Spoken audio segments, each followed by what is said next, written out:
नमस्कार, आप देख रहे हैं एएमजी न्यूज। आपके साथ मैं नीला। शहर और आसपास की खबरों को लेकर हम हाजिर हैं। शुरू करेंगे प्रमुख खबरों से। शहर में धूमधाम से मनाया गया कारगिल विजय दिवस। सभी ने वीर जवानों के प्रति अर्पित की श्रद्धांजलि। वहीं आर्मी कैंप में युद्ध में शामिल जवान तथा शहीदों के परिजनों को किया गया सम्मानित। बाढ़ प्रभावित इलाकों तथा तटीय क्षेत्रों का दौरा किए उपायुक्त तथा रांची से पधारी एनडीआरएफ की विशेष टीम। वहीं डैम के फाटक खोले जाने से उफनती नदियों के जलस्तर पर लिया जा रहा है पल पल का जायजा। बड़े बड़े दावे करने वाली विभाग के दुर्दशा से हम आपको करा रहे हैं रूबरू। सीपेट से पीएचईडी की स्थिति दयनीय, जरूरी दस्तावेज भीग रहे हैं पानी में। लाखों लोगों को शुद्ध पेयजल पिलाने वाला विभाग खुद है बीमार। घाटशिला के अनाडी गांव की रहने वाली सिंधु गोराई की मौत के बाद मायके पक्ष के लोगों ने आरोपी पति की गिरफ्तारी की मांग को लेकर एमजीएम अस्पताल में किया खूब हंगामा। अब खबरें विस्तार से। जमशेदपुर के गोलमोरी स्थित राजेंद्र भवन में भारतीय युवा मोर्चा तथा पूर्व सैनिक सेवा परिषद के संयुक्त तत्वावधान में कारगिल विजय दिवस के मौके पर देश के वीर सपूतों को सम्मानित किया गया। मौके पर भाजपा जिलाध्यक्ष दिनेश कुमार तथा राज्य अल्पसंख्यक आयोग के उपाध्यक्ष गुरुदेव सिंह राजा ने वीर सैनिकों को सम्मानित किया। 26 जुलाई यानी कारगिल विजय दिवस ये वही दिन है जिस दिन भारत के वीर जवानों ने पाकिस्तान से कारगिल पर फतह हासिल की थी। इस युद्ध के दौरान शहीद हुए जवानों को नमन करते हुए कारगिल विजय दिवस देश भर में मनाया जाता है। जमशेदपुर में भाजपा युवा मोर्चा तथा पूर्व सैनिक सेवा परिषद के संयुक्त तत्वावधान में कारगिल युद्ध में अपना योगदान दे चुके वीर जवानों को सम्मानित किया गया। मौके पर भाजपा जिलाध्यक्ष दिनेश कुमार तथा राज्य अल्पसंख्यक आयोग के उपाध्यक्ष गुरुदेव सिंह राजा ने शॉल उड़ाकर वीर सपूतों को सम्मानित किया तथा युद्ध में शहीद हुए जवानों को याद कर उन्हें श्रद्धांजलि दी। आज कारगिल दिवस के शौर्यमय अवसर पर पूर्व सैनिक सेवा परिषद की वैसे तमाम संगठनों के साथ आज भारतीय जनता युवा मोर्चा यहाँ पर शहर ऐसे लोगों को सम्मानित कर रहा है जिन्होंने कारगिल के युद्ध में अपना पराक्रम और जौहर दिखाया। इनमें से कारगिल युद्ध में 18 घंटे तक बर्फ में दबे रहने के बावजूद अपनी इच्छा शक्ति से बाहर आने वाले हवलदार मानिक वर्दा, शहीद मनोरंजन के पिता सूबेदार नवीन कुमार, हवलदार विनय यादव, नायब सूबेदार कृष्ण मोहन सिंह और हवलदार विजय कुमार और सहित विजेंद्र कुमार द्विवेदी को यहाँ सम्मानित किया जा रहा है। हम सब समाज में इस चीज का कार्यक्रम का उद्देश्य यह है कि समाज में सैन्य शक्ति को पहचान कर लोगों में, तरुणों में देशभक्ति की भावना बढ़े। वहीं कारगिल विजय दिवस को लेकर सुनारी आर्मी कैंप में एक कार्यक्रम का आयोजन किया गया, जहां वीर शहीद जवानों को आर्मी कमांडर नीरज सिंह ने कई जवान और उनके परिजनों को श्रद्धांजलि दी। इस मौके पर कई कार्यक्रमों का आयोजन किया गया। साथ ही साथ कारगिल विजय दिवस को लेकर यहां उस युद्ध में शहीद हुए जवानों के परिवार के लोगों को और कारगिल युद्ध में अपना योगदान देने वाले सभी जवानों को सम्मानित किया गया। राष्ट्रीय गान गाकर उन वीर शहीद जवानों को याद भी किया गया। वहीं कारगिल युद्ध के समय द्रास सेक्टर में ये सभी 345 बटालियन पोस्टेड थे। वहीं सुनारी के 324 बटालियन ने इस कार्यक्रम का आयोजन किया। ये सभी कारगिल में पोस्टेड थे। वहीं आर्मी कमांडर नीरज सिंह ने मीडिया से बातचीत में कहा कि हम यहाँ कारगिल विजय दिवस मना रहे हैं। भारतीय सेना ने 1999 में इस युद्ध पर विजय हासिल की थी। ये कार्यक्रम पूरे देश भर में मनाई जाती है। वहीं कारगिल में इसे बड़े धूमधाम से मनाने का रिवाज है। इस कार्यक्रम में हम लोग वीर जवानों और शहीद जवानों को याद कर रहे हैं, जिससे आने वाली पीढ़ी इनको याद कर सके और देश के प्रति अपना योगदान दे सके। कारगिल विजय दिवस को मना रहे हैं यहाँ पे। 1999 में जो अभूतपूर्ण जीत हासिल की थी भारतीय सेना ने कारगिल में, द्रास में सेक्टर में, तो उसी का हम आज महोत्सव मना रहे हैं। और आज पूरे भारतीय सेना में हर जगह और खासकर द्रास के कारगिल वॉर मेमोरियल में ये बड़े जोश उत्साह के साथ मनाया जाता है। और हम सारे वीरों को और खासकर शहीदों को जिन्होंने अपने प्राण न्यौछावर किए उनको स्मरण करते हैं। देखिए, अनुभव तो यही कहूँगा कि हम लोग जब वहाँ पे रहे, पिछले 2.5 साल वहाँ रहे और उन इलाकों में रहे जहाँ पे ये लड़ाई हुई थी, तो हम तब रहे हैं जब हमारे सारी सुविधाएं मुहैया करा दी गई। लेकिन जब वहाँ रहते थे तो देखते थे उन चोटियों पर, और जब हम जाते थे तब हम ध्यान करते थे कि 17 साल पहले जब वहाँ कुछ नहीं था जब इतनी सुविधाएं नहीं थी, वैसे हालातों में हमारे जो पूर्वज जो लड़े वहाँ पर, जो वीर सैनिक कैसे लड़े होंगे, वो देख के हमारे रोंगटे खड़े हो जाते थे। तो हर क्षण उनको नमन करने का मन करता था। तो ये एक छोटा सा हम सब की तरफ से एक प्रयास है, उनको स्मरण करके उनको श्रद्धांजलि अर्पित करने का। जमशेदपुर जिले के उपायुक्त अमित कुमार एवं एनडीआरएफ की टीम ने शहर के बाढ़ इफेक्टेड इलाकों एवं नदी तटों का दौरा किया। टीम ने मानगो, कदमा, शास्त्री नगर एवं बागबेड़ा क्षेत्र के साथ साथ स्वर्णरेखा नदी एवं खरकाई नदी घाटों का भी दौरा किया। बाढ़ के खतरे को देखते हुए रांची से एनडीआरएफ की 20 सदस्यीय टीम शहर पहुंची है। गौरतलब है कि 4 दिनों से हो रही लगातार बारिश के कारण शहर के कई इलाकों के घरों में बारिश का पानी घुस गया है। उतना ही नहीं, चांडिल डैम के फाटक खोलने के कारण स्वर्णरेखा नदी भी उफान पर है। जानकारी के मुताबिक आज शाम तक उड़ीसा के बयांगबिल डैम का फाटक भी खोला जा सकता है, जिससे स्वर्णरेखा और खरकाई नदी का जलस्तर काफी बढ़ जाएगी। इसको लेकर जिला प्रशासन और एनडीआरएफ की टीम पूरी तरह से तैयार है। वहीं टीम ने राहत शिविरों का भी जायजा लिया ताकि पीड़ित लोगों को किसी भी प्रकार की परेशानी न हो और वे राहत शिविर में आराम से रह सके। जिला प्रशासन एवं एनडीआरएफ की संयुक्त टीम ने स्वर्णरेखा और खरकई नदी के किनारे तटवर्ती क्षेत्रों का दौरा किया है।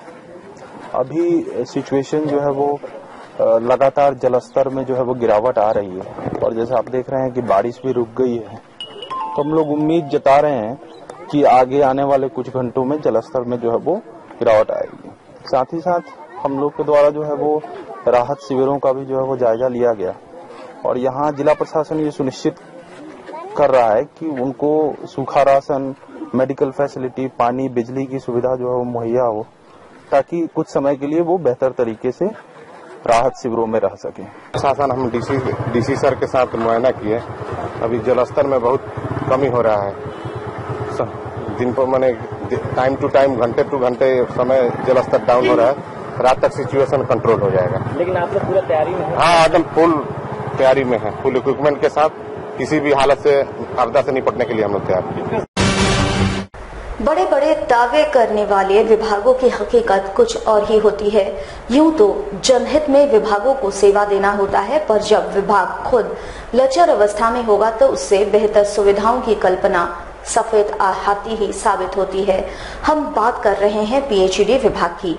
पानी दिलाने वाली ये विभाग खुद पानी पानी हो रही है। एमजी विशेष के लिए देखिए संतोष कुमार की ये खास रिपोर्ट। बड़े बड़े दावे करने वाले पीएचईडी की स्थिति और हालिया रूप से हम आपको रूबरू करा रहे हैं। लोगों को शुद्ध पेयजल देने का दम भरने वाले इस विभाग को खुद इलाज की जरूरत है। आप खुद देखिए विभाग का नजारा, किस कदर भवनों में बरसाती पानी चू रहा है और जरूरी फाइलों को नष्ट कर रहा है। इस विभाग से जनता क्या उम्मीद लगा सकती है? जो खुद इतना लचर अवस्था में है वो भला जनता की सेवा क्या करेगा? वहीं जान जोखिम में डालकर कर्मचारी काम कर रहे हैं। सीपेज की वजह से भवन कमजोर हो गई है, कभी भी यहाँ बड़ा हादसा हो सकता है।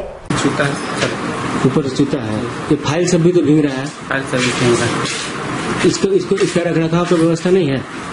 और व्यवस्था तो है ना, वही जो छज्जे उसी पे रहता है। सब कुछ जानते हुए सभी खामोश हैं और इसी विभाग पर लाखों लोग पानी के लिए निर्भर कर रहे हैं। इसकी दुर्दशा से साफ पता चल रहा है कि कैसी सुविधा जनता तक ये विभाग पहुंचा रही है। अंदर में है वो न रखते हैं, न काम का तो है ही है सर। हम क्या बोलेंगे इसको कि रिकॉर्ड है, है ना, जानकारी तो सबको है। ये सब में ढेर अति पुराना वाला जो फाइल है वो सब है, उसका काम नहीं है, कभी भी वो निकल सकता है। जरूरी दस्तावेज सीपेज के पानी में भीग रहे हैं, पर उपाय कुछ भी नहीं। यूं ही चल रहा है काम। लाखों को पानी पिलाने वाले विभाग खुद ही पानी में बह रहा है। अगर समय रहते इस पर ध्यान नहीं दिया गया तो कभी भी यहाँ बड़ा हादसा भी हो सकता है। बारिश अतिवृष्टि हो रही है तो पानी चू रहा है तो भीग रहा है तो नहीं। वैसे जो भी हो, पीएचईडी की स्थिति से आप मुखातिब तो हो गए। जनहित के लिए समर्पित इस विभाग की दुर्दशा भी आपने देख ली। लचर व्यवस्था के लिए जिम्मेवार कौन है? क्यों नहीं सुधरता हमारा सिस्टम, ये जवाब किसके पास है? आग से झुलसी महिला का इलाज के दौरान जमशेदपुर के एमजीएम अस्पताल में मौत हो गई। कल ही महिला को इलाज के लिए यहां भर्ती कराया गया था। मृतका संदू गोराई घाटशिला के अनाजी की रहने वाली थी। मंगलवार को ही आग से झुलसकर गंभीर अवस्था में एमजीएम अस्पताल में उसे भर्ती कराया गया था। जमशेदपुर से सटे आदितपुर में मृतका का मायका है। परिजनों के मुताबिक नशे के कारण पति अशोक गोराई आए दिन उसे प्रताड़ित किया करता था। उसी ने कल सिंधु गोराई को आग के हवाले कर दिया, जिससे उसकी मौत हो गई। अशोक गोराई को पकड़कर महिला के मायके वालों ने पुलिस के हवाले कर दिया है। फिलहाल पुलिस ने शव को कब्जे में कर पोस्टमार्टम के लिए भेज दिया है और मामले की छानबीन में जुट गई है। उनका शादी हुआ है घाटशिला ओनीडी में। उसके बाद में बहुत अच्छा चल रहा था। शादी के बाद बीच में दारू पीने का लत लगा दिया। दारू पीने वाला का तो होता ही है, किचिर कचर करते रहता था। कल जाके आगे लगा दिया, मार ही दिया। कल क्या हुआ? आगे लगा करके मार दिया, जाने से मार दिया। लड़की को ऐसा हाल कर दिया। हम लोग तो आदितपुर रहते हैं, वो घाटशिला रहती है, लेकिन उनका जो लड़की है उनको शादी जो कराया है सामने में घाटशिला ही में कराया है। ये हादसा होने के बाद में लड़की को उनका एक छोटा भाई है 10 साल का, और 2 किलोमीटर दौड़ के आके अपना बहन को खबर की। बहन और दामाद जा करके, मैंने उनका लड़की और दामाद दोनों जा करके वो पेशेंट को निकाली है घर से। ऐसा अवस्था में निकाली है कि एकदम पूरा जला हुआ, क्या बोले उसको, बोलना ही यार क्या बोले। कोल्हान के डीआईजी साकेत कुमार औचक निरीक्षण के क्रम में आदितपुर थाना पहुंचे। यहां उन्होंने केस फाइलों को देखा तथा बेहतर पुलिसिंग के लिए कई जरूरी दिशा निर्देश भी दिए। कोल्हान के डीआईजी साकेत कुमार आदितपुर थाना पहुंचे तथा केस फाइलों का निरीक्षण किया। इस दौरान उन्होंने बेहतर पुलिसिंग के लिए कई जरूरी दिशा निर्देश भी दिया। उन्होंने एमजी न्यूज से बात करते हुए कहा कि पुलिस को अपने सूचना तंत्र को मजबूत करने का निर्देश दिया गया है ताकि मामलों के निष्पादन में बहुत ज्यादा वक्त न लग जाए। साथ ही मामलों के तह तक जल्द पहुंचने के लिए सदा तत्पर और सजग रहने की बातें भी कही गई है। वहीं अत्यधिक बरसात और बाढ़ की स्थिति से निपटने के लिए तीनों जिलों के सभी थानेदारों को सचेत रहने की सलाह भी उन्होंने दी। पेश है उनसे हुई बातचीत के प्रमुख अंश। निरीक्षण है वो औचक निरीक्षण है। औचक निरीक्षण में सरसरी निगाह से, सरसरी तौर से ही सब कुछ देखा जा सकता है कि कहाँ कमी है और कहाँ अच्छा है। तो थाने में जो सबसे बड़ी कमी दिखी कि थाने में स्पेस नहीं है। आप देख रहे हैं काफ़ी सारे अच्छे बिल्डिंग्स आ गए बड़े बड़े थानों में, छोटे थानों में भी आ गए। यहाँ पर हम लोग के पास जगह भी है, लेकिन उस हिसाब से थाना भवन अच्छा नहीं है। थाना भवन के लिए उसके रिकमेंड कर दिए हैं, मेरे उसके हिसाब से बात हुई है। हम लोग नया थाना बिल्डिंग बनाने के लिए यहाँ पर रिकमेंड कर दिए। कुछ प्रॉब्लम्स, छोटा इशू भी है। थाना के प्रति का रखरखाव अच्छा नहीं है। बाकी चीज़ें भी अभी देखनी बाकी है, बाकी चीज़ें भी देखी जाएंगी। पर्पज यही औचक निरीक्षण का कुछ कमी हो तो उसको डायरेक्शन दे करके दूर किया जाए, और कुछ अच्छा अगर कोई कर रहा है तो उसको उस हिसाब से रिवार्ड भी दिया जाए। बाकी जो पेट्रोलिंग वगैरह में जो लोग बाहर ड्यूटी में, उसके अलावा बाकी थाना के लोगों को बुला लिया गया है, बाकी ऑफिसर्स को भी। बाकी इंडिविजुअल ऑफिसर की परफॉर्मेंस देखेंगे और जो अच्छा रहेगा उसको आदमी स्किप करेगा, कमजोरी दिखेगी उसको सजा दी जाएगी। सर रिव्यू रखे हैं अभी यहाँ समझाने के बाद कराएंगे। वैसे केसेस का रिव्यू करेंगे। बेसिकली 2 तरह का, वैसे जो अनडिटेक्टेड केसेस प्रॉपर्टी ऑफेंसेस और मर्डर्स का, और कुछ वैसे केसेस जो डिटेक्ट हो गए हैं उनका अनुसंधान सही डायरेक्शन में चल रहा है कि नहीं। तो ये 2 काम हम वहाँ पर। जमशेदपुर में भारतीय जनता पार्टी अनुसूचित जनजाति मोर्चा के कोल्हान स्तरीय बैठक में पार्टी को मजबूती प्रदान करने पर विचार विमर्श किया गया, जिसमें कोल्हान के तीनों जिलों के जिलाध्यक्ष एवं कार्यकर्ता उपस्थित थे। बिष्टुपुर स्थित परिसदन में भारतीय जनता पार्टी अनुसूचित जनजाति मोर्चा के द्वारा बैठक का आयोजन किया गया। बैठक की अध्यक्षता मोर्चा के प्रदेश अध्यक्ष राम कुमार पाहिन कर रहे थे।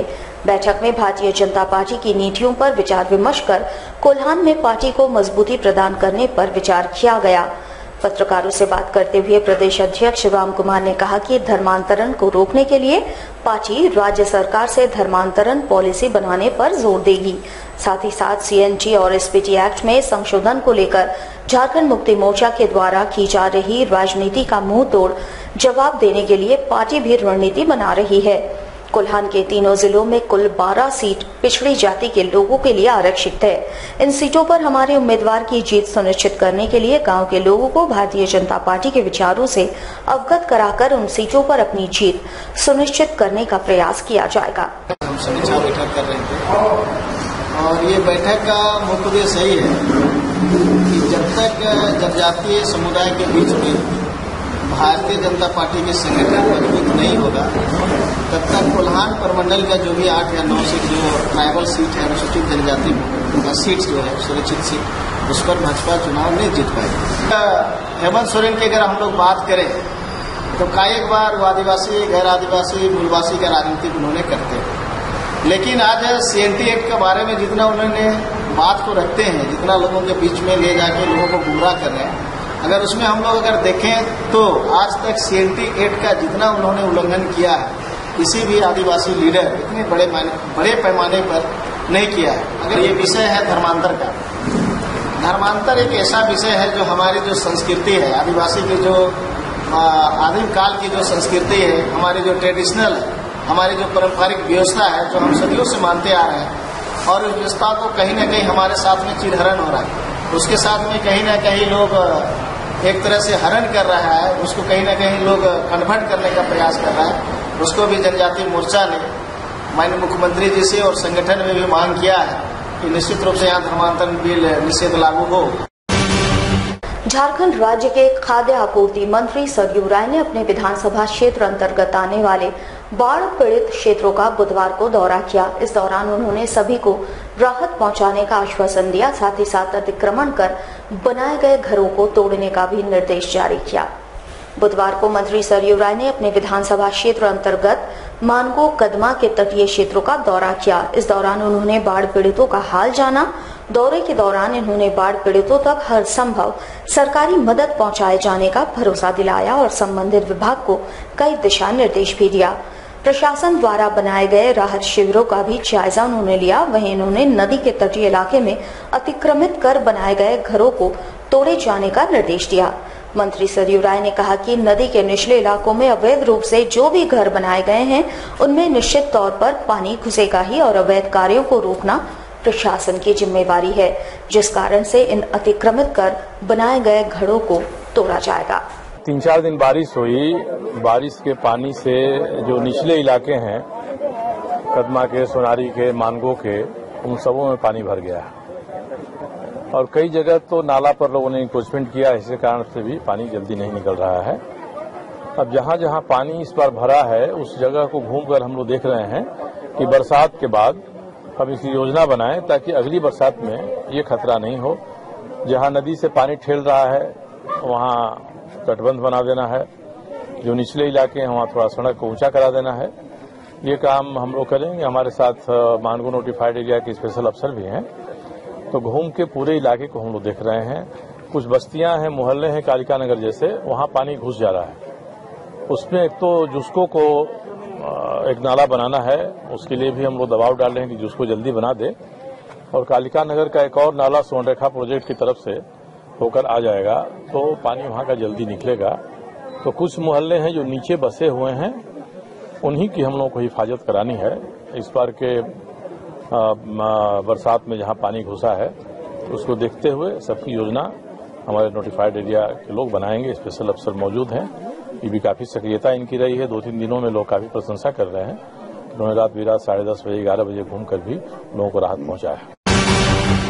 जमशेदपुर में जिला परिषद पंचायती राज विधानसभा समिति के द्वारा बैठक कर ग्रामीण क्षेत्रों में किए जा रहे विकास कार्य योजनाओं की समीक्षा की गई। इस बैठक में विधानसभा समिति के अध्यक्ष फूलचंद मंडल के अलावे जिले के सभी वरीय अधिकारी उपस्थित थे। बिष्टुपुर स्थित परिसदन में जिला परिषद पंचायती राज विधानसभा समिति के सदस्यों ने जिले के वरीय अधिकारियों के साथ बैठक कर पिछले 3 वर्षों में ग्रामीण क्षेत्रों में किए गए केंद्र एवं राज्य सरकार की विकास योजनाओं की समीक्षा की।